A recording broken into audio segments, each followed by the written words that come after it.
ನಮಸ್ಕಾರ ಸ್ನೇಹಿತರೆ, ನಮ್ಮ ಮೋಟಿವೇಶನ್ ಮನ್ವಂತರ ಯೂಟ್ಯೂಬ್ ಚಾನಲ್ಗೆ ಸ್ವಾಗತ. ನೀವಿನ್ನೂ ನಮ್ಮ ಚಾನಲ್ಗೆ ಹೊಸಬರಾಗಿದ್ರೆ ಈಗಲೇ ನಮ್ಮ ಚಾನಲ್ ಅನ್ನು ತಪ್ಪದೆ ಸಬ್ಸ್ಕ್ರೈಬ್ ಮಾಡಿ ಮತ್ತು ಬೆಲ್ ಬಟನ್ ಅನ್ನು ಕ್ಲಿಕ್ ಮಾಡುವುದನ್ನು ಮರೆಯಬೇಡಿ. ಸ್ನೇಹಿತರೆ, ಒಂದು ಕ್ಷಣ ಸುಮ್ಮನೆ ಕೂತು ಯೋಚಿಸಿ. ಈ ಕ್ಷಣದಲ್ಲಿ ನೀವು ಎಲ್ಲಿದ್ದೀರಿ?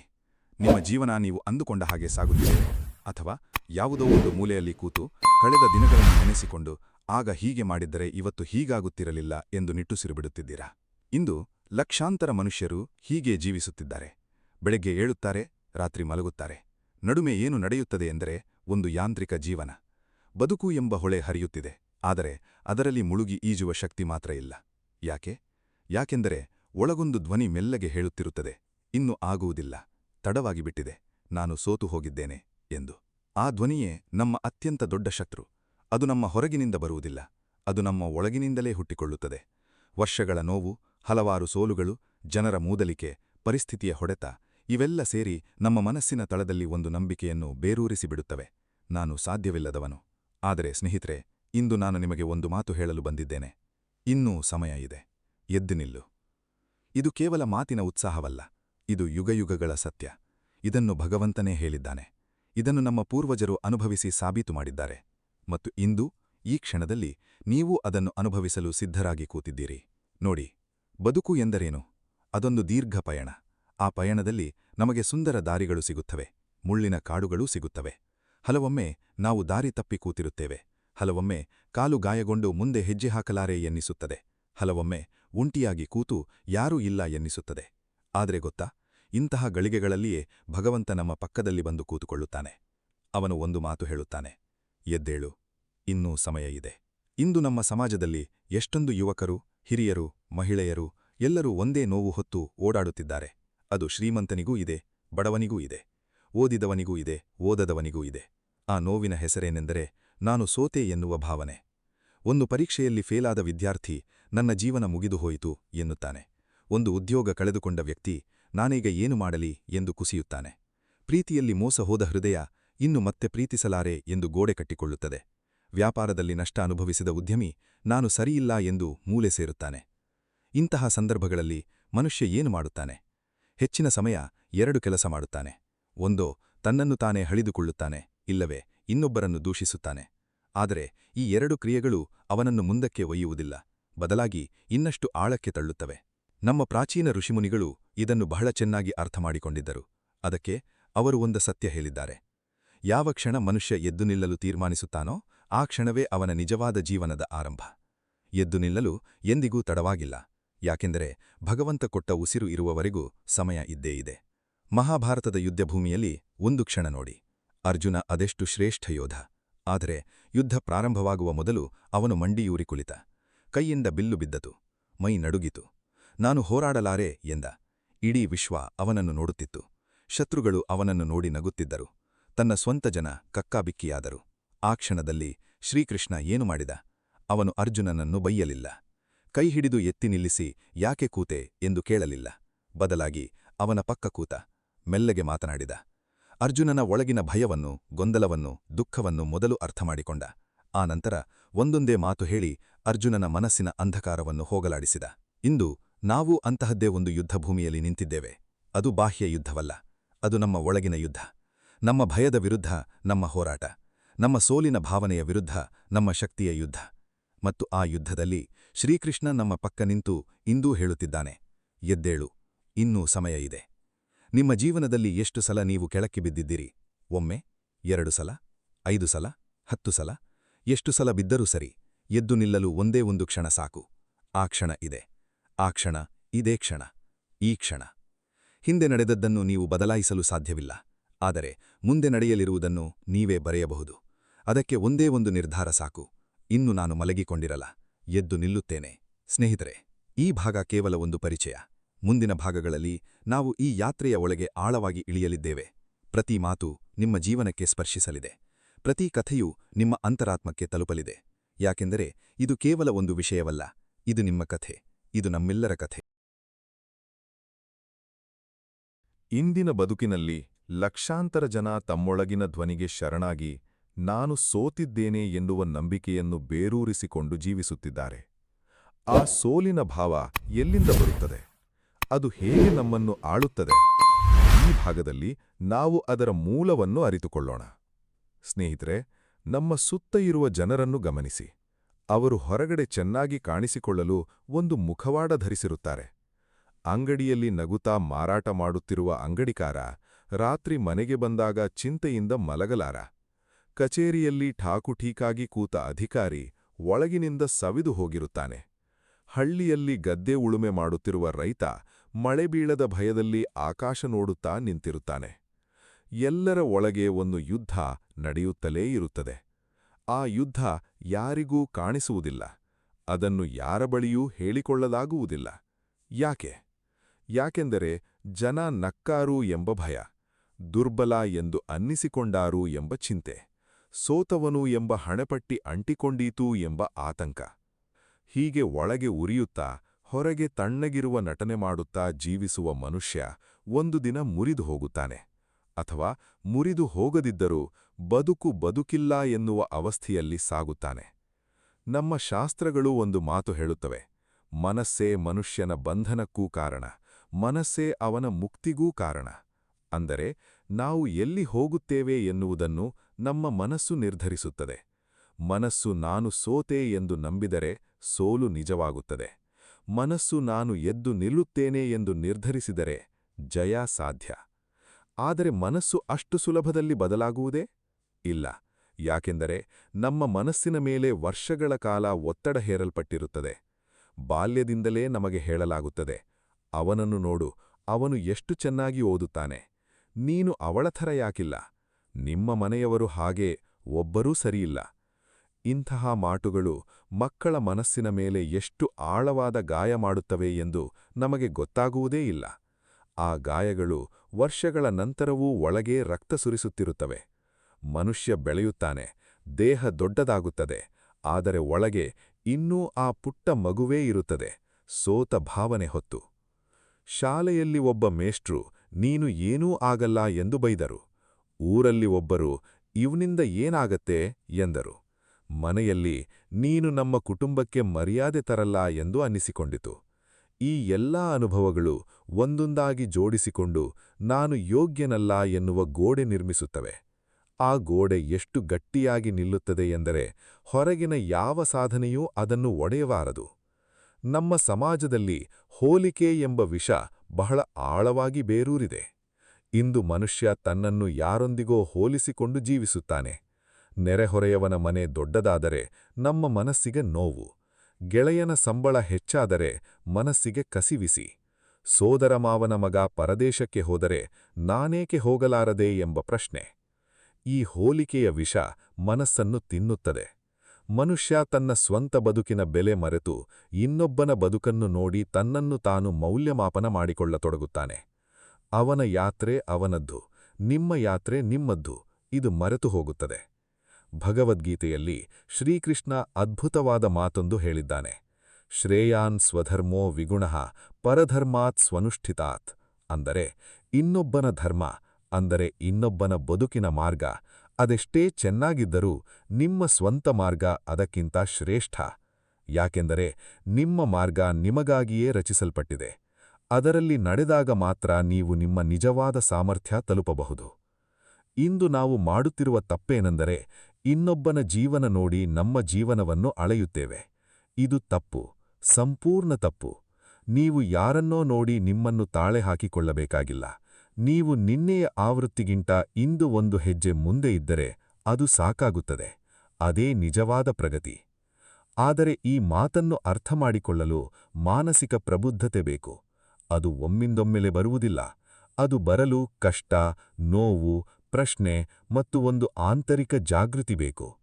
ನಮ್ಮ ಜೀವನದಲ್ಲಿ ಸೋಲು ಅನ್ನಿಸಿದಾಗ ನಾವು ಸಾಮಾನ್ಯವಾಗಿ 3 ಕೆಲಸ ಮಾಡುತ್ತೇವೆ. ಮೊದಲನೆಯದು ಕೋಣೆ ಸೇರಿ ಒಂಟಿಯಾಗಿ ಕೂತುಕೊಳ್ಳುವುದು. ಎರಡನೆಯದು ಅತಿಯಾಗಿ ಯೋಚಿಸಲು ಶುರು ಮಾಡುವುದು. ಮೂರನೆಯದು ಇನ್ನು ಇದು ಬದಲಾಗಲ್ಲ ಎಂದು ಒಪ್ಪಿಕೊಂಡು ಬಿಡುವುದು. ಈ 3 ಅತ್ಯಂತ ಅಪಾಯಕಾರಿಗಳು. ಯಾಕೆಂದರೆ ಇವು ನಮ್ಮ ಶಕ್ತಿಯನ್ನು ಕಸಿದುಕೊಳ್ಳುತ್ತವೆ, ನಮ್ಮ ಕ್ರಿಯಾಶೀಲತೆಯನ್ನು ನಿಲ್ಲಿಸುತ್ತವೆ ಮತ್ತು ನಮ್ಮ ಸಂಭಾವ್ಯತೆ, ಅಂದರೆ ನಾವು ಇನ್ನೂ ಹೆಚ್ಚು ಮಾಡಬಲ್ಲೆವು ಎನ್ನುವ ಸಾಧ್ಯತೆ, ಅದನ್ನು ಸಂಪೂರ್ಣ ಮುಚ್ಚಿಬಿಡುತ್ತವೆ. ಅಂದಮೇಲೆ ಮಾಡಬೇಕಾದದ್ದೇನು? ಮೊದಲ ಹೆಜ್ಜೆ ಒಪ್ಪಿಕೊಳ್ಳಿ. ಸೋತಿದ್ದೇನೆ ಎಂದು ಒಪ್ಪಿಕೊಳ್ಳಿ. ನೋಡಿ, ಒಪ್ಪಿಕೊಳ್ಳುವುದು ದೌರ್ಬಲ್ಯವಲ್ಲ, ಅದು ಸತ್ಯದ ಮುಂದೆ ತಲೆಬಾಗುವ ಧೈರ್ಯ. ಯಾವ ಮನುಷ್ಯ ತಾನು ಸೋತೆ ಎಂದು ಒಪ್ಪಿಕೊಳ್ಳುತ್ತಾನೋ ಅವನಿಗೆ ಮಾತ್ರ ಮುಂದೆ ಗೆಲ್ಲುವ ಶಕ್ತಿ ಬರುತ್ತದೆ. ಯಾಕೆಂದರೆ ಅವನು ತನ್ನ ಸ್ಥಿತಿಯನ್ನು ನೋಡಬಲ್ಲ, ಅದನ್ನು ನೋಡಿದ ಮೇಲೆ ಬದಲಾಯಿಸಬಲ್ಲ. ಆದರೆ ಯಾರು ಇಲ್ಲ ನಾನು ಸೋತಿಲ್ಲ ಎಂದು ನಟಿಸುತ್ತಾರೋ ಅವರು ಸದಾ ಆ ಗೊಂದಲದಲ್ಲಿಯೇ ಇರುತ್ತಾರೆ. ಸತ್ಯ ಒಪ್ಪಿಕೊಳ್ಳದ ವ್ಯಕ್ತಿ ಬದಲಾವಣೆ ಮಾಡಿಕೊಳ್ಳಲಾರ. ಹಾಗಾದರೆ ಈ ಸೋಲಿನ ಮೂಲ ಯಾವುದು ಎಂದು ಅರಿತ ನಂತರ ಮುಂದೆ ಏನಾಗಬೇಕು? ಆ ಉತ್ತರ ನಾವು ಭಾಗ 3ರಲ್ಲಿ ನೋಡೋಣ. ಆದರೆ ಮೊದಲು ನೀವು 1 ನಿಮಿಷ ತೆಗೆದುಕೊಳ್ಳಿ, ಒಳಗೆ ನೋಡಿ. ನಿಮ್ಮ ಜೀವನದಲ್ಲಿ ಯಾವ ಮಾತು ನಿಮ್ಮನ್ನು ಬಹಳ ಕಾಡಿದೆ? ಯಾವ ಘಟನೆ ನಿಮ್ಮ ಮನಸ್ಸಿಗೆ ಆಳವಾಗಿ ಗಾಯ ಮಾಡಿದೆ? ಅದನ್ನು ಗುರುತಿಸಿ, ಹೆಸರಿಡಿ ಮತ್ತು ಹೇಳಿ, ಆಯಿತು, ಆದದ್ದಾಯಿತು, ಈಗ ನಾನು ಮುಂದೆ ನಡೆಯಲಿದ್ದೇನೆ. ಆ ಒಂದು ಮಾತಿನಿಂದ ಎಲ್ಲ ಬದಲಾಗಿ ಬಿಡುತ್ತದೆ ಎನ್ನುವುದು ನಿಜ. ಯಾಕೆಂದರೆ ಅದು ಮನಸ್ಸಿಗೆ ಹೊಸ ದಿಶೆ ನೀಡುತ್ತದೆ. ಹಿಂದಿನ ಬಾಗಿಲು ಮುಚ್ಚಿ ಮುಂದಿನ ಬಾಗಿಲು ತೆರೆಯುತ್ತದೆ. ಸೋಲಿನ ಮೂಲವೇನು ಮತ್ತು ಅದು ಹೇಗೆ ನಮ್ಮ ಮನಸ್ಸಿನ ಮೇಲೆ ಆಳ್ವಿಕೆ ನಡೆಸುತ್ತದೆ ಎಂದು. ಆ ಸೋಲಿನ ಭಾವನೆಯನ್ನು ಒಪ್ಪಿಕೊಳ್ಳುವ ಧೈರ್ಯ ನಮ್ಮ ಮೊದಲ ಹೆಜ್ಜೆ ಎಂದು ಅರ್ಥಮಾಡಿಕೊಂಡೆವು. ಈಗ ಭಾಗ 3ರಲ್ಲಿ ಆ ಒಪ್ಪಿಕೊಳ್ಳುವಿಕೆಯ ನಂತರ ಬದುಕು ಹೇಗೆ ಬದಲಾಗಬಹುದು ಎನ್ನುವ ಸಂಭಾವ್ಯತೆಯ ಬೆಳಕನ್ನು ಅರಿತುಕೊಳ್ಳೋಣ. ಸ್ನೇಹಿತರೆ, ನಿಸರ್ಗ ನಮಗೆ ಒಂದು ಮಹಾಪಾಠ ಕಲಿಸುತ್ತದೆ. ರಾತ್ರಿ ಎಷ್ಟೇ ಕತ್ತಲಾದರೂ ಬೆಳಿಗ್ಗೆ ಆಗಲೇ ಆಗುತ್ತದೆ. ಮಳೆಗಾಲ ಎಷ್ಟೇ ಭೀಕರವಾದರೂ ಬೇಸಿಗೆ ಬಂದೇ ಬರುತ್ತದೆ.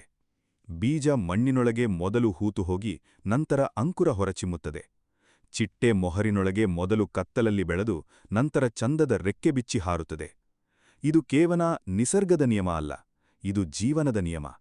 ಕಷ್ಟಬರದ ಜೀವನ ಸಾಧ್ಯವಿಲ್ಲ. ಸೋಲಿಲ್ಲದ ಪಯಣ ಇಲ್ಲ. ನೋವಿಲ್ಲದ ಪ್ರಯಾಣ ಎಂದಿಗೂ ಇರಲಿಲ್ಲ. ಆದರೆ ಕತ್ತಲಿನ ನಂತರ ಬೆಳಕು ಬರದೇ ಇರಲಿಲ್ಲ. ಭಾರತದ ಇತಿಹಾಸ ತೆರೆದು ನೋಡಿ. ಮಹಾಸಂತ ಕಬೀರದಾಸರ ಜೀವನ ನೋಡಿ. ಅವರು ಹುಟ್ಟಿದ್ದು ತಾಯಿಯಿಲ್ಲದ ಮಗುವಾಗಿ. ತಂದೆಯಿಲ್ಲ, ಬೆಳೆಸಿದ ಮನೆಯಲ್ಲಿ ನೇಕಾರ ಕೆಲಸ, ಓದಿಲ್ಲ, ಸಮಾಜದ ಮಾನ್ಯತೆಯಿಲ್ಲ. ಆದರೂ ಅವರ ದೋಹೆಗಳು ಇಂದಿಗೂ ಕೋಟ್ಯಾಂತರ ಜನರ ಮನಸ್ಸನ್ನು ಬೆಳಗುತ್ತಿವೆ. ಯಾಕೆ? ಯಾಕೆಂದರೆ ಅವರು ಕತ್ತಲಲ್ಲೇ ಬೆಳಕು ಕಂಡರು. ತುಕಾರಾಮರ ಕಥೆ ನೋಡಿ. ಅವರ ವ್ಯಾಪಾರ ನಷ್ಟ, ಮಗ ತೀರಿಕೊಂಡ, ಹೆಂಡತಿ ಕಷ್ಟಕೊಟ್ಟಳು, ಜನ ಮೂದಲಿಸಿದರು.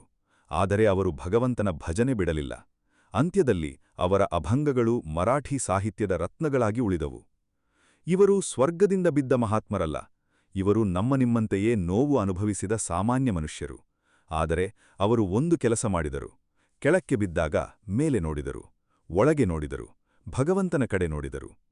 ಇದೇ ರಹಸ್ಯ, ಇದೇ ಬದಲಾವಣೆಯ ಬೀಜ. ಇಂದು ನಮ್ಮಲ್ಲಿ ಅನೇಕರಿಗೆ ಹೀಗನಿಸುತ್ತದೆ. ಎಷ್ಟು ಪ್ರಯತ್ನ ಮಾಡಿದರೂ ಆಗಲ್ಲ. ಭಗವಂತ ಯಾಕೆ ನನ್ನ ಬಗ್ಗೆ ಹೀಗೆ ಮಾಡ್ತಾನೆ? ಈ ಪ್ರಶ್ನೆ ಬಹಳ ಮಹತ್ವದ್ದು.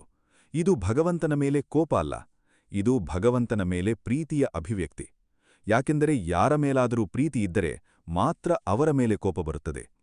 ಆ ಕೋಪದ ಒಳಗೆ ನೀವು ಏಕೆ ಕೇಳಿದ್ದೀರಿ ಎಂದರೆ, ಯಾಕೆಂದರೆ ಭಗವಂತನ ಮೇಲೆ ನಂಬಿಕೆ ಇನ್ನೂ ಜೀವಿಸಿದೆ. ಆ ನಂಬಿಕೆ ಇರುವವರೆಗೂ ನೀವು ಸತ್ತಿಲ್ಲ. ಆ ನಂಬಿಕೆ ಇರುವವರೆಗೂ ಇನ್ನೂ ಸಮಯ ಇದೆ. ನಮ್ಮ ಪುರಾಣಗಳಲ್ಲಿ ಒಂದು ಅದ್ಭುತವಾದ ಕಥೆ ಇದೆ. ಒಂದು ಕಾಳದ ಮೀನಿನ ಕಥೆ. ಆ ಮೀನು ಹೊಳೆಯಲ್ಲಿ ಈಜಾಡುತ್ತಿತ್ತು. ಒಂದು ದಿನ ಮೀನುಗಾರ ಬಲೆ ಹಾಕಿದ. ಮೀನು ಸಿಲುಕಿಕೊಂಡಿತು. ಬಲೆಯ ಒಳಗೆ ಸಿಕ್ಕ ಮೀನು ಒದ್ದಾಡಿತು, ಒದ್ದಾಡಿತು, ಒದ್ದಾಡಿತು. ಒಮ್ಮೆ ನಿಲ್ಲಿಸಿ ನೋಡಿದರೆ ಬಲೆಯ ಒಂದು ತೂತು ಅದರ ಕಣ್ಣಿಗೆ ಬಿತ್ತು. ಅದರ ಮೂಲಕ ಜಾರಿಹೋಯಿತು, ಬದುಕಿ ಉಳಿಯಿತು. ನಾವು ಕೂಡ ಹೀಗೆ ಕಷ್ಟ ಬಂದಾಗ ಒದ್ದಾಡುತ್ತೇವೆ, ಗಾಬರಿಗೊಳ್ಳುತ್ತೇವೆ. ಆದರೆ ಒಂದು ಸಲ ನಿಂತು ಸ್ಥಿರವಾಗಿ ನೋಡಿದರೆ ಒಂದು ದಾರಿ ಇದ್ದೇ ಇರುತ್ತದೆ. ಭಗವಂತ ಆ ದಾರಿ ಮುಚ್ಚಿಬಿಡುವುದಿಲ್ಲ. ಅವನ ಸ್ವಭಾವ ಅಲ್ಲ ಅದು. ಮಹಾಕವಿ ಪುರಂದರದಾಸರು ಬರೆದಿದ್ದಾರೆ, ಭಕ್ತರ ಕಾಯುವ ದೇವ ಎಂದೂ ಮರೆಯನು. ಅಂದರೆ ಭಕ್ತರನ್ನು ಕಾಪಾಡುವ ದೇವ ಯಾವತ್ತೂ ಮರೆಯುವುದಿಲ್ಲ. ನಮಗೆ ಬಹಳ ಬಾರಿ ಅನ್ನಿಸುತ್ತದೆ, ಭಗವಂತ ನನ್ನನ್ನು ಮರೆತಿದ್ದಾನೆ. ಆದರೆ ಇದು ನಮ್ಮ ಭ್ರಮೆ. ಭಗವಂತ ಯಾರನ್ನೂ ಮರೆಯುವುದಿಲ್ಲ. ಅವನ ಕಣ್ಣು ಸದಾ ನಮ್ಮ ಮೇಲಿದೆ. ಕತ್ತಲಿನಲ್ಲಿ ನಾವು ನೋಡಲಾಗದಿರಬಹುದು, ಆದರೆ ಅವನು ನೋಡುತ್ತಾನೆ. ಅವನು ಕಾಯುತ್ತಾನೆ. ಸರಿಯಾದ ಗಳಿಗೆಯಲ್ಲಿ ಸರಿಯಾದ ಬಾಗಿಲು ತೆರೆಯುತ್ತಾನೆ. ನಾವು ಸಾಮಾನ್ಯವಾಗಿ ಒಂದು ತಪ್ಪು ನಂಬಿಕೆ ಇಟ್ಟುಕೊಂಡಿರುತ್ತೇವೆ. ಸೋಲು ಎಂದರೆ ಬಿದ್ದದ್ದು ಎಂದು. ಆದರೆ ಅದು ನಿಜವಾದ ಸೋಲಲ್ಲ. ನಿಜವಾದ ಸೋಲು ಬಿದ್ದ ನಂತರ ಮೇಲೇಳಲು ನಿರಾಕರಿಸುವುದು. ಒಂದು ಮಗು ನಡೆಯಲು ಕಲಿಯುವಾಗ ಎಷ್ಟು ಸಲ ಬೀಳ್ತದೆ? 10 ಸಲ, 20 ಸಲ, 100 ಸಲ. ಆ ಮಗು ಬಿದ್ದಾಗ ನನ್ನಿಂದ ನಡೆಯಲಾಗುವುದಿಲ್ಲ, ನಾನು ಸೋತೆ ಎಂದು ಕೂರುವುದಿಲ್ಲ. ಅದು ಮತ್ತೆ ಎದ್ದು ಪ್ರಯತ್ನಿಸುತ್ತದೆ. ಮತ್ತೆ ಬಿದ್ದರೂ ಮತ್ತೆ ಏಳ್ತದೆ. ಕೊನೆಗೆ ಒಂದು ದಿನ ನಡೆಯಲು ಕಲಿಯುತ್ತದೆ. ಆ ಮಗು ಸೋಲಿಲ್ಲ. ಯಾಕೆಂದರೆ ಅದು ಮೇಲೇಳಲು ನಿಲ್ಲಿಸಲಿಲ್ಲ. ಆದರೆ ನಾವು ದೊಡ್ಡವರಾದ ನಂತರ ಏಕೆ ಆ ಶಕ್ತಿ ಕಳೆದುಕೊಳ್ತೇವೆ? ಯಾಕೆಂದರೆ ನಾವು ಸಮಾಜದ ದೃಷ್ಟಿಯಿಂದ ನಮ್ಮನ್ನು ಅಳೆಯಲು ಶುರು ಮಾಡಿರುತ್ತೇವೆ. ಮಗುವಿಗೆ ಅದ್ಯಾರ ಅಭಿಪ್ರಾಯ ಬೇಕಿಲ್ಲ. ಆದರೆ ದೊಡ್ಡವರಾದ ನಮಗೆ ಜನ ಏನು ಅನ್ನುತ್ತಾರೆ ಎನ್ನುವ ಭಯ ತುಂಬಿಬಿಡ್ತದೆ. ಅಕ್ಕಪಕ್ಕದವರು ನೋಡ್ತಾರೆ, ಬಿದ್ದೆ ಅಂತ ಅನ್ಸ್ಕೊಳ್ತೇನೆ, ಮರ್ಯಾದೆ ಹೋಗ್ತದೆ. ಈ ಭಯ ನಮ್ಮನ್ನು ಪ್ರಯತ್ನ ಮಾಡದಂತೆ ನಿಲ್ಲಿಸ್ತದೆ. ಮತ್ತು ಪ್ರಯತ್ನ ಮಾಡದ ಮನುಷ್ಯ ಮೇಲೇಳಲಾರ. ಪ್ರಾಚೀನ ಕಾಲದ ಒಬ್ಬ ಶ್ರೇಷ್ಠ ಯೋಧನ ಕತೆ ಕೇಳಿ. ಆ ಯೋಧ ಒಂದು ಯುದ್ಧದಲ್ಲಿ ಗಾಯಗೊಂಡ. ಅವನ ಕಾಲು ಮುರಿದಿತ್ತು, ಶರೀರ ಸೋತಿತ್ತು. ಶತ್ರುಸೇನೆ ಅವನನ್ನು ಸುತ್ತುವರೆದಿತ್ತು. ಆ ಸ್ಥಿತಿಯಲ್ಲಿ ಅವನ ಗುರು ಅಲ್ಲೇ ಇದ್ರು. ಅವ್ರು ಹೇಳಿದ್ರು, ಏಳು, ಕಾಳಗ ಇನ್ನೂ ಮುಗಿದಿಲ್ಲ. ಯೋಧ ನೋವಿನ ನಡುವೆ ಕಣ್ಣು ತೆರೆದ. ಆಗಲ್ಲ ಎಂದ. ಗುರು ಮತ್ತೆ ಹೇಳಿದ್ರು, ನಿನ್ನ ಕಾಲಿಗಿಲ್ಲದ ಶಕ್ತಿ ನಿನ್ನ ಮನಸ್ಸಿಗಿದೆ. ಆ ಮನಸ್ಸು ಎದ್ದರೆ ಕಾಲು ಹಿಂಬಾಲಿಸ್ತದೆ.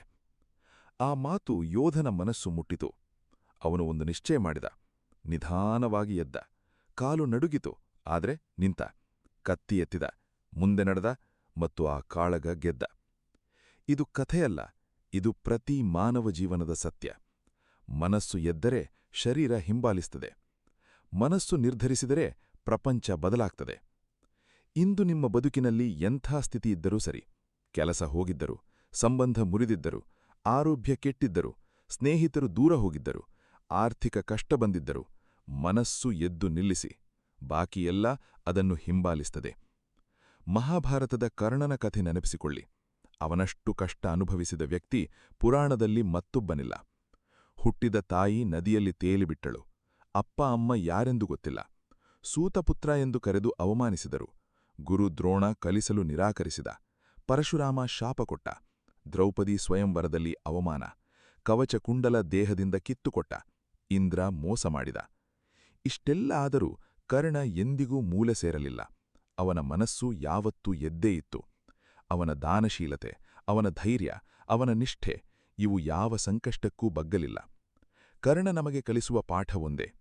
ಪರಿಸ್ಥಿತಿ ನಮ್ಮ ನಿಯಂತ್ರಣದಲ್ಲಿ ಇಲ್ಲದಿರಬಹುದು, ಆದರೆ ನಾವು ಅದಕ್ಕೆ ಹೇಗೆ ಪ್ರತಿಕ್ರಿಯಿಸ್ತೇವೆ ಎನ್ನುವುದು ಸಂಪೂರ್ಣ ನಮ್ಮ ನಿಯಂತ್ರಣದಲ್ಲಿದೆ.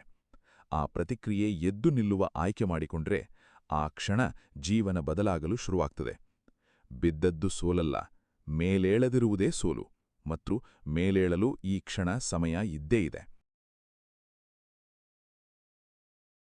ಸಮಯ ಎಂಬ ವಿಷಯ ಬಹಳ ಅದ್ಭುತವಾದದ್ದು. ನಾವು ಸಾಮಾನ್ಯವಾಗಿ ಸಮಯವನ್ನು ಗಡಿಯಾರದಲ್ಲಿ ಅಳೆಯುತ್ತೇವೆ. 5 ಗಂಟೆ, 10 ಗಂಟೆ, ಮಧ್ಯಾಹ್ನ, ರಾತ್ರಿ. ಆದರೆ ಜೀವನದ ಸಮಯ ಗಡಿಯಾರದಿಂದ ಅಳೆಯಲಾಗುವುದಿಲ್ಲ. ನಮ್ಮ ಉಪನಿಷತ್ತುಗಳು ಒಂದು ಮಾತು ಹೇಳ್ತವೆ. ಪ್ರತಿ ಮನುಷ್ಯನ ಜೀವನದಲ್ಲಿ ಒಂದು ನಿರ್ದಿಷ್ಟ ಕ್ಷಣ ಬರುತ್ತದೆ. ಅದೇ ಬದಲಾವಣೆಯ ಕ್ಷಣ. ಆ ಕ್ಷಣ ಗಡಿಯಾರದಲ್ಲಿ ನಿರ್ಧರಿಸಲ್ಪಡುವುದಿಲ್ಲ. ಅದು ಮನಸ್ಸು ಜಾಗೃತವಾದಾಗ ಬರುತ್ತದೆ. ನೋಡಿ, ಅನೇಕ ಜನ ಹೇಳ್ತಾರೆ, ನನಗೆ ವಯಸ್ಸಾಯಿತು, ಈಗೇನ್ ಮಾಡಲಾಗಿತ್ತೆ? ಕೆಲವರು ಹೇಳ್ತಾರೆ, ಚಿಕ್ಕ ವಯಸ್ಸಿನಲ್ಲಿ ಮಾಡಬೇಕಿತ್ತು, ಈಗ ತಡ ಆಗ್ಬಿಟ್ಟಿದೆ. ಇನ್ನೂ ಕೆಲವರು, ನಾನು ಎಷ್ಟು ವರ್ಷಗಳ ಮೊದಲು ಶುರು ಮಾಡಬೇಕಿತ್ತು, ಈಗ ಸಾಧ್ಯವಿಲ್ಲ. ಇವೆಲ್ಲ ಮನಸ್ಸು ಸೃಷ್ಟಿಸಿದ ಅಡ್ಡಗಾಲಿಗಳು. ಇವು ನಿಜ ಅಲ್ಲ. ಇತಿಹಾಸ ತೆರೆದು ನೋಡಿ. ರಾಮಕೃಷ್ಣ ಪರಮಹಂಸರ ಪ್ರಧಾನ ಶಿಷ್ಯ ವಿವೇಕಾನಂದರು ರಾಮಕೃಷ್ಣರನ್ನು ಮೊದಲ ಸಲ ಭೇಟಿ ಮಾಡಿದ್ದು 18 ವರ್ಷ ವಯಸ್ಸಿನಲ್ಲಿ. ಆ ಒಂದು ಭೇಟಿ ಅವರ ಜೀವನ ಸಂಪೂರ್ಣ ಬದಲಾಯಿಸಿತು.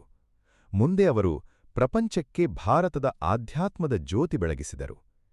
ಸಂಗೀತಗಾರ MS ಸುಬ್ಬಲಕ್ಷ್ಮಿಯವರು ತಮ್ಮ ಹಿರಿಯ ವಯಸ್ಸಿನಲ್ಲೂ ಹೊಸ ರಾಗಗಳನ್ನು ಕಲಿಯುತ್ತಿದ್ದರು. ಕಲಿಯಲು ಎಂದಿಗೂ ತಡ ಆಗಲ್ಲ ಎನ್ನುತ್ತಿದ್ದರವರು. ಗ್ರಾಮೀಣ ಭಾರತದಲ್ಲಿ ಒಬ್ಬ ರೈತ ಇದ್ದ. ಅವನಿಗೆ 50 ವರ್ಷ ವಯಸ್ಸು. ಜೀವನದಲ್ಲಿ 3 ಬೆಳೆ ಕಳೆದುಕೊಂಡ. ಸಾಲ ಮೇಲೆ ಸಾಲ ಆಯಿತು. ಮನೆಯವರು ಬೈದರು, ಜನ ಮೂದಲಿಸಿದರು. ಆ ರೈತ ಒಂದು ದಿನ ಶ್ರೀಕ್ಷೇತ್ರಕ್ಕೆ ಹೋದ. ಅಲ್ಲಿ ಒಬ್ಬ ಸ್ವಾಮೀಜಿ ಅವನಿಗೆ ಹೇಳಿದರು, ಮಣ್ಣಿನ ಜೊತೆ ಮಾತಾಡು, ಅದು ನಿನ್ನ ಮಿತ್ರ, ಮತ್ತೊನ್ನೆ ಪ್ರಯತ್ನ ಮಾಡು. ಆ ರೈತ ಹಿಂದಿರುಗಿದ.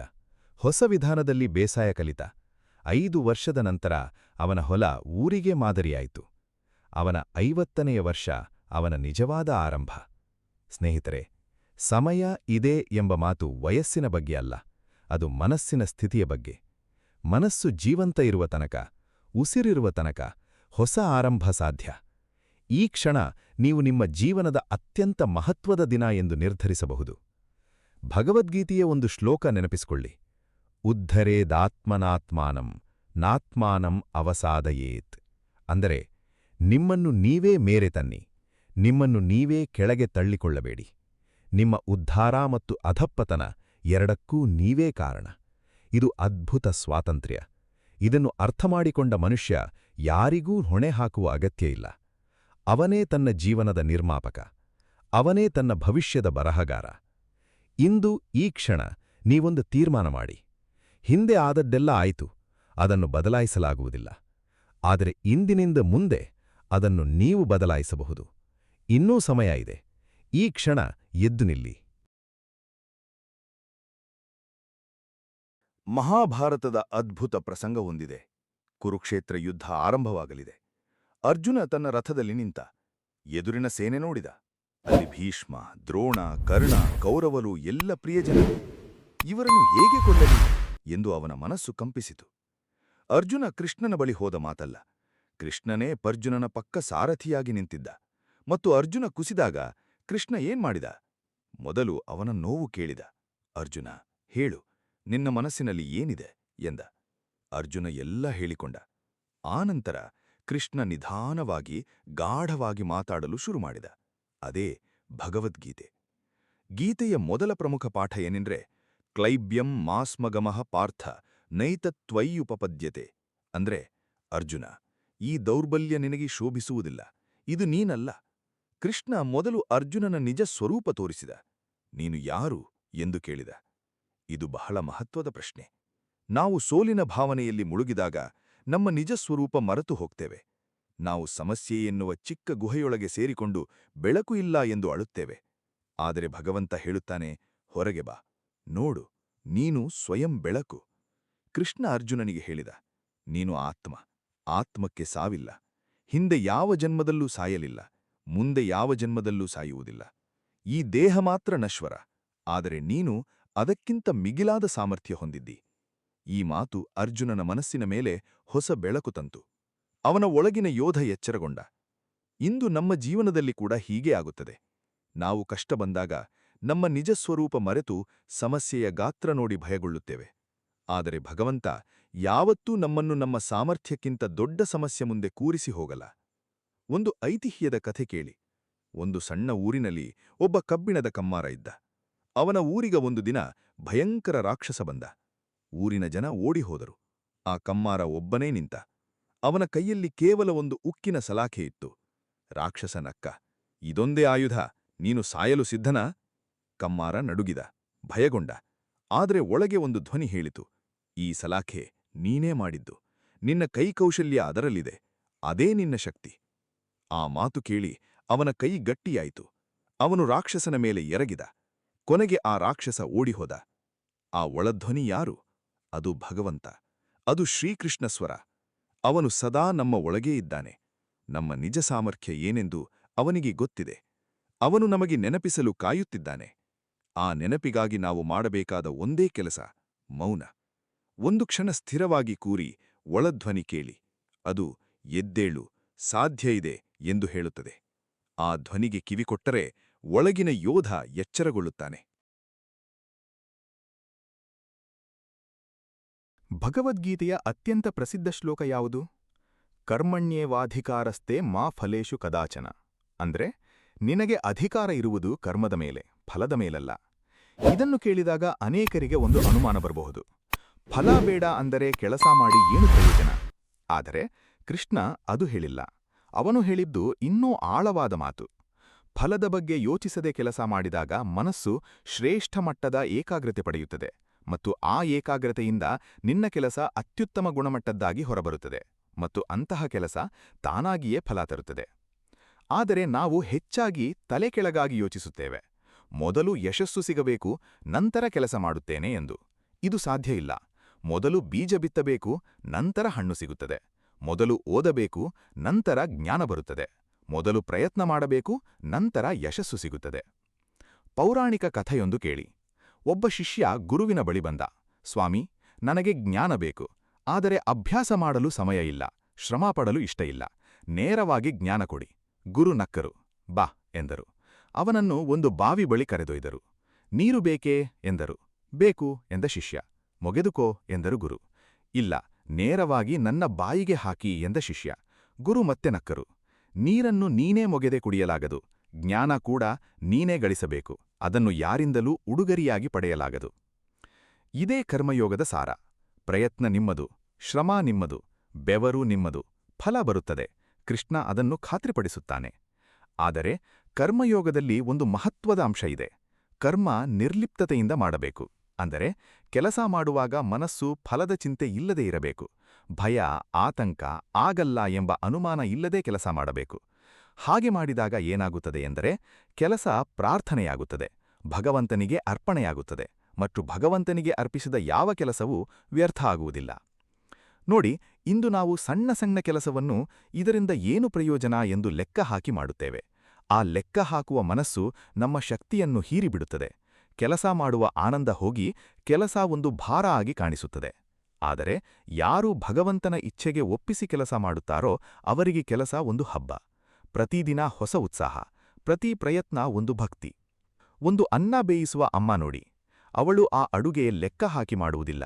ಇದರಿಂದ ನನಗೇನು ಸಿಗುತ್ತೆ ಎಂದು ಕೇಳುವುದಿಲ್ಲ. ಅವಳ ಮಕ್ಕಳು ಉಣ್ಣಲಿ ಎಂಬ ಪ್ರೀತಿಯಿಂದ ಮಾಡುತ್ತಾಳೆ.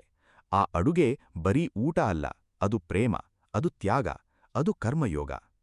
ಶ್ರೀಕೃಷ್ಣ ಹೇಳುತ್ತಾನೆ, ಹೀಗೆ ಜೀವಿಸಿ, ಫಲದ ಚಿಂತೆ ಬಿಟ್ಟು ಕರ್ಮ ಮಾಡಿ.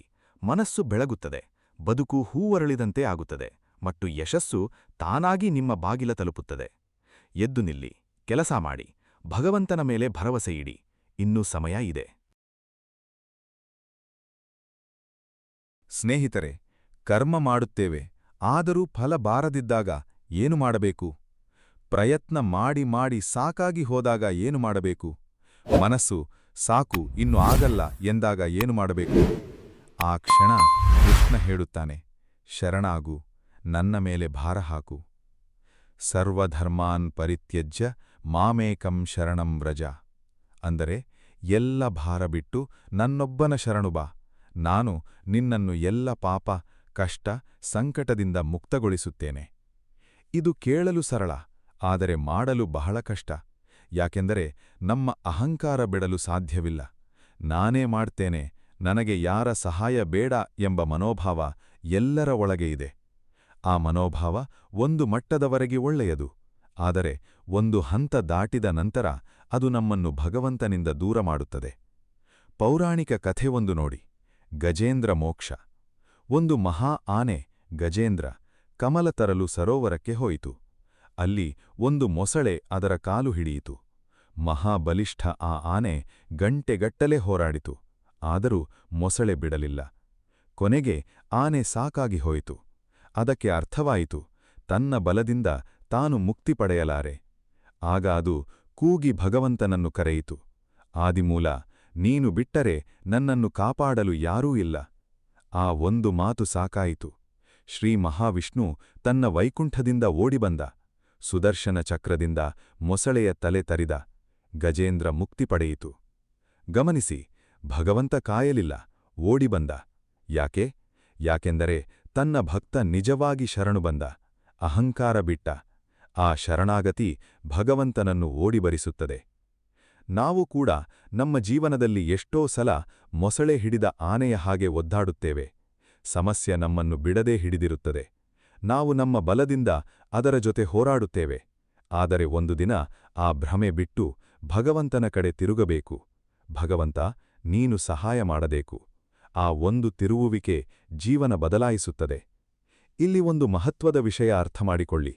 ಶರಣಾಗತಿ ಎಂದರೆ ಕೆಲಸ ಬಿಡುವುದಲ್ಲ, ಪ್ರಯತ್ನ ನಿಲ್ಲಿಸುವುದಲ್ಲ. ಶರಣಾಗತಿ ಎಂದರೆ ನಾನು ಮಾಡ್ತೇನೆ, ನೀನು ಫಲ ನಿರ್ಧರಿಸು ಎಂಬ ಭಾವ. ಈ ಭಾವ ಮನಸ್ಸಿಗೆ ಅಭೂತಪೂರ್ವ ಶಾಂತಿ ತರುತ್ತದೆ, ಮತ್ತು ಶಾಂತ ಮನಸ್ಸಿನಿಂದ ಕೆಲಸ ಮಾಡಿದಾಗ ಫಲ ದ್ವಿಗುಣವಾಗುತ್ತದೆ. ಭಕ್ತಿ ಎಂದರೆ ಮಂದಿರಕ್ಕೆ ಹೋಗಿ ಗಂಟೆ ಬಾರಿಸುವುದಷ್ಟೇ ಅಲ್ಲ, ಭಕ್ತಿ ಎಂದರೆ ಪ್ರತಿ ಕ್ಷಣ ಭಗವಂತನ ಜೊತೆ ಇರುವ ಅನುಭವ. ನಾವು ನಡೆಯುವಾಗ ಅವನಿದ್ದಾನೆ, ನಾವು ತಿನ್ನುವಾಗ ಅವನು ನೋಡುತ್ತಿದ್ದಾನೆ, ನಾವು ಕಷ್ಟಪಡುವಾಗ ಅವನು ಸಹಿಸಿಕೊಳ್ಳುತ್ತಿದ್ದಾನೆ, ನಾವು ಗೆದ್ದಾಗ ಅವನು ಸಂತಸಪಡುತ್ತಿದ್ದಾನೆ. ಈ ಭಾವ ಇದ್ದರೆ ಒಂಟಿತನ ಇಲ್ಲ, ಭಯ ಇಲ್ಲ, ಏಕೆಂದರೆ ಭಗವಂತ ಸದಾ ಇದ್ದಾನೆ ಎಂಬ ಅರಿವಿರುತ್ತದೆ. ಇದು ಕೃಷ್ಣನ ಮೂರನೇ ಪರಿಹಾರ, ಭಕ್ತಿ ಮತ್ತು ಶರಣಾಗತಿ.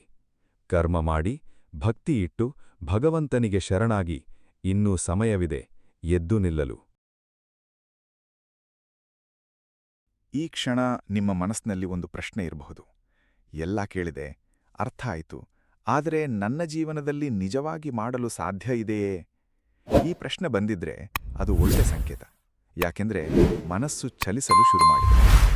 ಆದರೆ ಈ ಪ್ರಶ್ನೆಗೆ ಉತ್ತರ ಹೊರಗೆ ಹುಡುಕ್ಬಟ್ಟಿಲ್ಲ, ಉತ್ತರ ನಿಮ್ಮ ಒಳಗೆ ಇದೆ. ನೋಡಿ, ಒಂದು ದೀಪ ಉರಿಬೇಕಾದ್ರೆ ಏನ್ಬೇಕು? 2 ವಸ್ತು, ಎಣ್ಣೆ ಮತ್ತು ಬೆಂಕಿ. ಎಣ್ಣೆ ನಿಮ್ಮ ಸಾಮರ್ಥ್ಯ, ನಿಮ್ಮ ಪ್ರಯತ್ನ. ಬೆಂಕಿ ಭಗವಂತನ ಅನುಗ್ರಹ. ಈ 2 ಸೇರಿದಾಗ ದೀಪ ಉರಿಯುತ್ತದೆ, ಮತ್ತು ಒಂದು ದೀಪ ಉರಿದರೆ ಅನಂತ ಕತ್ತಲು ದೂರ ಹೋಗುತ್ತದೆ. ಎದ್ದು ನಿಲ್ಲುವ ಯಾತ್ರೆ 3 ಹಂತದ್ದು. ಮೊದಲ ಹಂತ 7. ಈ 7 ಎಂಬುದು ದೇಹ ಏಳುವ ಮಾತಲ್ಲ, ಮನಸ್ಸು ಏಳಬೇಕು. ಅದು ಒಂದು ತೀರ್ಮಾನ. ಇನ್ನು ನಾನು ಸೋಲನ್ನು ಒಪ್ಪಿಕೊಳ್ಳಲ್ಲ, ಹಿಂದೆ ಆದದ್ದಾಯಿತು, ಮುಂದೆ ಬದಲಾಗುತ್ತದೆ. ಈ ತೀರ್ಮಾನ ಮಾಡಿದ ಕ್ಷಣ ಮನಸ್ಸು ಎದ್ದಿರುತ್ತದೆ. 2ನೇ ಹಂತ ನಡೆ. ಏಳುವುದಷ್ಟೇ ಸಾಕಲ್ಲ, ಅಡಿಯಿಡಬೇಕು. ಮೊದಲ ಹೆಜ್ಜೆ ಸಣ್ಣದಿದ್ದರೂ ಸರಿ, ಮೊದಲ ಹೆಜ್ಜೆ ತಡವರಿಸಿದರೂ ಸರಿ, ಆದರೆ ಇಡಬೇಕು. ನದಿ ಸಮುದ್ರ ತಲುಪುವುದು ಒಂದೇ ನೀರಿನ ಹನಿ ಹನಿ ಸೇರಿ. ಮೊದಲ ಹನಿ ಬಿದ್ದರೆ ಮಾತ್ರ ಮುಂದಿನ ಹನಿ ಬೀಳಲು ದಾರಿಯಾಗುತ್ತದೆ. 3ನೇ ಹಂತ ಗೆಲ್ಲು. ಈ ಗೆಲ್ಲು ಎಂಬುದು ಹೊರಗಿನ ಯಶಸ್ಸಷ್ಟೇ ಅಲ್ಲ, ನಿಮ್ಮ ಭಯವನ್ನು ಗೆಲ್ಲಿ, ನಿಮ್ಮ ಸಂಶಯವನ್ನು ಗೆಲ್ಲಿ, ಆಗಲ್ಲ ಎಂಬ ಮನಸ್ಸನ್ನು ಗೆಲ್ಲಿ. ಅದು ನಿಜವಾದ ಜಯ. ಒಂದು ಅದ್ಭುತ ಕಥೆ ಕೇಳಿ. ದ್ವಾಪರ ಯುಗದಲ್ಲಿ ಒಬ್ಬ ಸಾಮಾನ್ಯ ತಕ್ಕಡಿ ವ್ಯಾಪಾರಿಯಿದ್ದ. ಅವನ ಹೆಸರು ಸುಧಾಮ. ಅವನ ಬಡತನ ಅಸಾಧ್ಯ. ಮಕ್ಕಳಿಗೆ ಊಟ ಸಿಗುತ್ತಿರಲಿಲ್ಲ. ಹೆಂಡತಿ ಅತ್ತಿದ್ದಳು. ಬದುಕು ಶ್ರೀಮಂತರ ಮನೆ ಎದುರು ಭಿಕ್ಷೆ ಬೇಡುವ ಮಟ್ಟಕ್ಕೆ ತಲುಪಿತ್ತು. ಆದರೆ ಸುಧಾಮ ಒಂದು ಕೆಲಸ ಮಾಡಿದ. ತನ್ನ ಬಾಲ್ಯದ ಸ್ನೇಹಿತ, ದ್ವಾರಕೆಯ ರಾಜ ಶ್ರೀಕೃಷ್ಣನ ಬಳಿ ಹೋದ. ಕೈಯಲ್ಲಿದ್ದದ್ದು ಒಂದಿಷ್ಟು ಅವಲಕ್ಕಿ. ಅದನ್ನೇ ಹಿಡಿದು ನಾಚಿಕೆಯಿಂದ ಹೋದ. ಕೃಷ್ಣ ಅವನನ್ನು ಕಂಡು ಓಡಿ ಬಂದ, ಅಪ್ಪಿಕೊಂಡ, ಕಣ್ಣೀರಿಟ್ಟ. ಅವಲಕ್ಕಿ 3 ಬೊಗಸೆ ತಿಂದ. ಈ ಅವಲಕ್ಕಿ ಜಗತ್ತಿನ ಅತ್ಯಂತ ಶ್ರೇಷ್ಠ ಊಟ ಎಂದ. ಆ ಪ್ರೀತಿ, ಆ ಶರಣಾಗತಿ, ಆ ಭಕ್ತಿಯ ಫಲ ಸುಧಾಮ ಮನೆಗೆ ತಿರುಗಿ ಬಂದಾಗ ಅವನ ಗುಡಿಸಲು ಅರಮನೆಯಾಗಿತ್ತು. ಸ್ನೇಹಿತರೆ, ಸುಧಾಮ ಹಿಂದೆ ಏನೂ ಮಾಡಿಲ್ಲ ಎಂದು ಭಾವಿಸಬೇಡಿ. ಅವನು ಭಯ ಮೀರಿ ಕೃಷ್ಣನ ಬಳಿ ಹೋದ. ಅವಮಾನ ಮೀರಿ ತನ್ನ ಸ್ನೇಹಿತನ ಬಳಿ ಕೈಚಾಚಿದ. ಅದು ಅವನ ಮೊದಲ ಹೆಜ್ಜೆ. ಅದು ಮಾಡಿದ ನಂತರ ಭಗವಂತ ಉಳಿದದ್ದು ಮಾಡಿದ. ನೀವು ಹಾಗೆ ಮಾಡಿ. ಭಯ ಮೀರಿ ಒಂದು ಹೆಜ್ಜೆ ಮುಂದಿಡಿ. ಲಜ್ಜೆ ಮೀರಿ ಭಗವಂತನ ಬಳಿ ಮನಸ್ಸು ತೆರೆಯಿರಿ. ಭಗವಂತ, ನಾನು ಒಂಟಿ ಇದ್ದೇನೆ, ನನ್ನ ಕೈ ಹಿಡಿ ಎಂದು ಕೇಳಿ. ಆ ಕ್ಷಣ ಅವನ ಕೈ ಬರುತ್ತದೆ. ಇನ್ನೂ ಸಮಯ ಇದೆ. ಏಳು, ನಡೆ, ಗೆಲ್ಲು. ಸ್ನೇಹಿತರೆ, ಈ ಇಡೀ ಸಂಚಿಕೆಯಲ್ಲಿ ನಾವು ಒಂದು ಸತ್ಯ ಹೇಳಲು ಬಂದಿದ್ದೇವೆ. ಇನ್ನೂ ಸಮಯ ಇದೆ, ಎದ್ದು ನಿಲ್ಲು. ಈ ಮಾತನ್ನು ಕೇಳಿ ನಿಮ್ಮ ಮನಸ್ಸಿನಲ್ಲಿ ಏನಾಡುತ್ತಿದೆ? ಒಂದು ಸಣ್ಣ ಬೆಳಕು ಕಾಣಿಸಿದೆಯೇ? ಒಂದು ಸಣ್ಣ ಭರವಸೆ ಮೂಡಿದೆ? ಒಂದು ಸಣ್ಣ ನಿರ್ಧಾರ ರೂಪ ತಳೆಯುತ್ತಿದೆಯೇ? ಆ ಸಣ್ಣ ಭಾವನೆ ಸಾಕು, ಅದೇ ಆರಂಭ. ನೀವು ಎಷ್ಟೇ ಕಷ್ಟದಲ್ಲಿದ್ದರೂ ಸರಿ, ನಿಮ್ಮ ಸಂಕಷ್ಟ ಎಷ್ಟೇ ದೊಡ್ಡದಾಗಿ ಕಾಣಿಸಿದರೂ ಸರಿ, ನಿಮ್ಮ ತಪ್ಪುಗಳು ಎಷ್ಟೇ ಇದ್ದರೂ ಸರಿ, ನಿಮ್ಮ ಹಿಂದಿನ ದಿನಗಳು ಎಷ್ಟೇ ಕರಾಳವಾಗಿದ್ದರೂ ಸರಿ, ಭಗವಂತ ನಿಮ್ಮ ಭವಿಷ್ಯ ಮುಚ್ಚಿಬಿಟ್ಟಿಲ್ಲ. ಒಂದು ಆಳವಾದ ಮಾತು ಹೇಳುತ್ತೇನೆ. ಭಗವಂತ ನಿಮ್ಮನ್ನು ಈ ಭೂಮಿಗೆ ಕಳಿಸಿದ್ದಾನೆ ಅಂದರೆ ಅವನಿಗೆ ನಿಮ್ಮ ಮೇಲೆ ಒಂದು ನಂಬಿಕೆ ಇದೆ. ನೀವು ಈ ಜೀವನ ಎದುರಿಸಬಲ್ಲಿರಿ ಎಂಬ ನಂಬಿಕೆ, ನೀವು ಈ ಕಷ್ಟ ಮೀರಬಲ್ಲಿರಿ ಎಂಬ ನಂಬಿಕೆ. ಇಲ್ಲವಾದರೆ ಅವನು ಕಳಿಸುತ್ತಿರಲಿಲ್ಲ. ಈ ಜಗತ್ತಿನಲ್ಲಿ ಯಾವ ಮನುಷ್ಯ ಹುಟ್ಟುತ್ತಾನೋ ಅವನಿಗೆ ಒಂದು ಉದ್ದೇಶ ಇದೆ. ನಿಮ್ಮ ಉದ್ದೇಶ ಮುಗಿದಿಲ್ಲ, ನಿಮ್ಮ ಕಥೆ ಮುಕ್ತಾಯ ಆಗಿಲ್ಲ. ಇನ್ನೂ ಅನೇಕ ಅಧ್ಯಾಯಗಳು ಬರಲಿವೆ, ಅವು ನೀವೇ ಬರೆಯಬೇಕು. ನನ್ನ ಪ್ರಿಯ ಸ್ನೇಹಿತರೆ, ಇಂದು ನೀವು ಈ ಮಾತುಗಳನ್ನು ಕೇಳಿದ್ದೀರಿ ಎಂದರೆ ಭಗವಂತ ನಿಮ್ಮನ್ನು ಎಚ್ಚರಿಸಲು ಈ ಕ್ಷಣ ಆರಿಸಿಕೊಂಡಿದ್ದಾನೆ. ಇದು ಕಾಕತಾಳೀಯ ಅಲ್ಲ, ಇದು ಭಗವಂತನ ಸಂಕೇತ. ಅರ್ಜುನನ ಮನಸ್ಸು ಕೊನೆಗೆ ಜಾಗೃತಗೊಂಡು ಕೃಷ್ಣನಿಗೆ ಹೇಳಿತು, ನಷ್ಟೋ ಮೋಹಃ ಸ್ಮೃತಿರ್ಲಬ್ಧ. ಅಂದರೆ ಮೋಹ ನಾಶವಾಯಿತು, ಸ್ಮೃತಿ ಮರಳಿ ಬಂತು. ಅವನ ಒಳಗಿನ ಮಂಜು ಕರಗಿತ್ತು, ನಿಜ ಕಾಣಿಸಿತ್ತು ಮತ್ತು ಅವನು ಯುದ್ಧ ಮಾಡಿ ಗೆದ್ದ. ನಿಮ್ಮ ಮೋಹ, ನಿಮ್ಮ ಭ್ರಮೆ, ನಿಮ್ಮ ಭಯ, ನಿಮ್ಮ ಸೋಲಿನ ಭಾವನೆ ಅದು ಕರಗಲಿ, ನಿಮ್ಮ ನಿಜ ಸಾಮರ್ಥ್ಯ ಹೊರಬರಲಿ ಮತ್ತು ನೀವು ನಿಮ್ಮ ಜೀವನದ ಯುದ್ಧ ಗೆಲ್ಲಲಿ.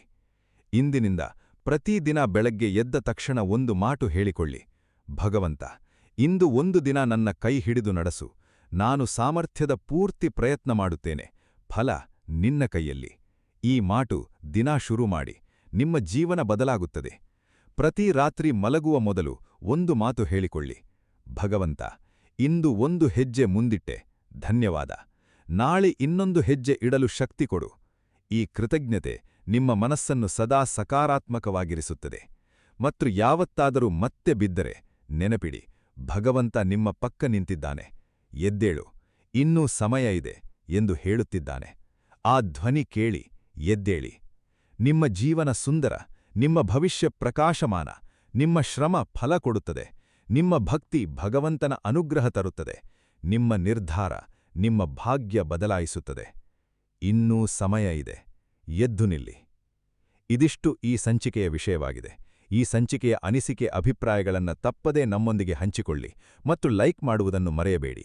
ಈ ಸಂಚಿಕೆ ನಿಮಗೆ ಇಷ್ಟವಾಗಿದ್ದಲ್ಲಿ ಹರೇ ಕೃಷ್ಣ ಎಂದು ಕಾಮೆಂಟ್ ಮಾಡಿ ಅಥವಾ ನಿಮ್ಮಿಷ್ಟದ ದೇವರ ಹೆಸರನ್ನು ಕಾಮೆಂಟ್ನಲ್ಲಿ ಬರೆಯಿರಿ. ಆ ಭಗವಂತನು ನಿಮ್ಮೆಲ್ಲರನ್ನೂ ಆಶೀರ್ವಾದಿಸಲಿ. ವಂದನೆಗಳು.